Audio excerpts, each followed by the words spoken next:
The stock market is at record highs. So why aren't Joe Biden and the Democrats doing better in the polls then? And it's not just Joe Biden's strength as a candidate. Trump is even winning in hypothetical matchups against Kamala Harris and Gavin Newsom. And the answer to this question is because the stock market, going up or down, barely affects the lives of average people. The wealth divide in America and the world continues to balloon to unacceptable levels. The top 10% of Americans now own an unbelievable 93% of the stock market. So even though American business and those who own shares in American business are doing great right now, the reality is that the stock market has become far too disconnected from the well-being and prosperity of the average American. Let's look at some metrics. Median wages have grown roughly 60% only since 1980, adjusted for inflation. Meanwhile, the stock market has grown 3,200% since 1980, adjusted for inflation. Explain to me how that is actually good. Seriously, I'm all for capitalism. It clearly works better than socialism with regard to growing the economic pie in general. But give me a break with this. 60% versus 3,200%. And you could say, 60%, that's still fine. During this time, the average American home has gone up 100% adjusted for inflation. It's actually much harder for the average worker to afford a home today than it was in 1980. But it's not supposed to be this way. A rising stock market should lift all boats, not just enrich the lives of the top 10% of Americans. And yes, there will always be some wealth inequality in any society.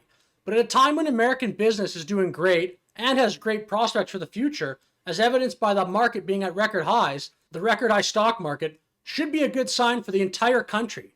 Nearly every American should be participating in this expansion of American business. But that is absolutely not the case today. The current system of American capitalism is actually not working anymore, except for those who are in the top roughly 10%. And before you click this video off because you think it's going to be some lecture about socialism or communism, no. Capitalism is clearly better than socialism and communism. The profit incentive, while not perfect, is certainly better than centralized control and a socialist regime. But America, and the West more broadly, has to actually address the wealth inequality issue. It is totally unacceptable and very detrimental to societal cohesion that what gets measured most is stock market performance and even total GDP growth.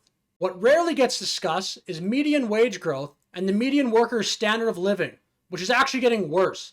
At least Bernie Sanders, and more recently, but less popularly, Andrew Yang, were talking about this. Now in politics, I never hear about this at all. Honestly, who cares if your economy is growing and rich people see 8 to 10% returns in their stock market portfolio year after year, if the average citizen's life is getting worse? Politics is supposed to be about the people, we the people. The biggest issue in Americans' lives is not foreign policy, climate change, etc.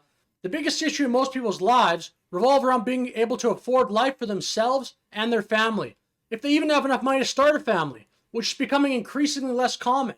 Birth rates in America and across the West continue to plummet. First and foremost, politics should be focused on improving the lives of the average person.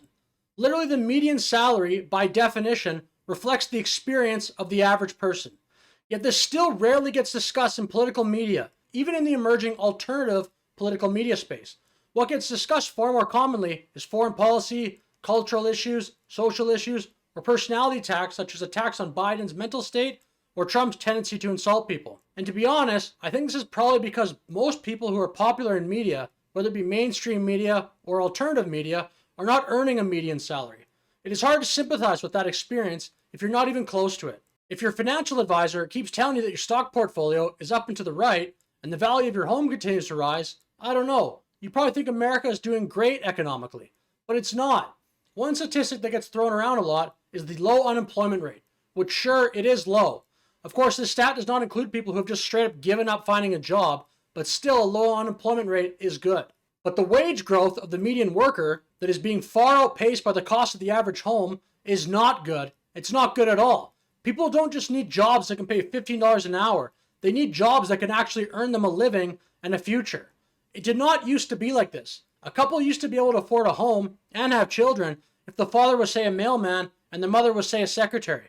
Good luck doing this today in most of America and the West more broadly.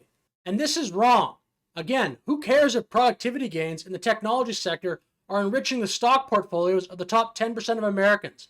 America and other Western countries should hardly be tracking the stock market and even GDP growth, at least when it comes to evaluating politics. We should be measuring median standard of living and tracking that far more closely. America and the West cannot continue to just be a wonderful place to live for rich people. And as I said, life is not getting better for the average person in the West, even though the stock market is doing so good. So how can you even blame these statistics that say 49% of Gen Z prefers socialism, or a congressperson who comes out and says we should have a $50 an hour minimum wage? I don't know. Honestly, this type of thinking is actually rational at this point. We cannot keep convincing everybody in society that this huge wealth gap is actually good because economic growth. It's not, and that is bullshit. A great country should be great for the overwhelming majority of its citizens. What do you think is better? The economic landscape of 1980, when it was far easier for average people to afford a home and raise a family? Or today's economic landscape, where it's much harder, but we all have iPhones? If you're willing to work full time and work hard and have no destructive financial habits, you should be able to live the American dream. But if median salaries are not even keeping up with the cost of the average American home, we should not be surprised when the incumbent political party is likely going to lose, even when the stock market is at record highs. So with that said, thank you for watching. Let me know your thoughts on this wealth inequality in the comment section below, and have a good day.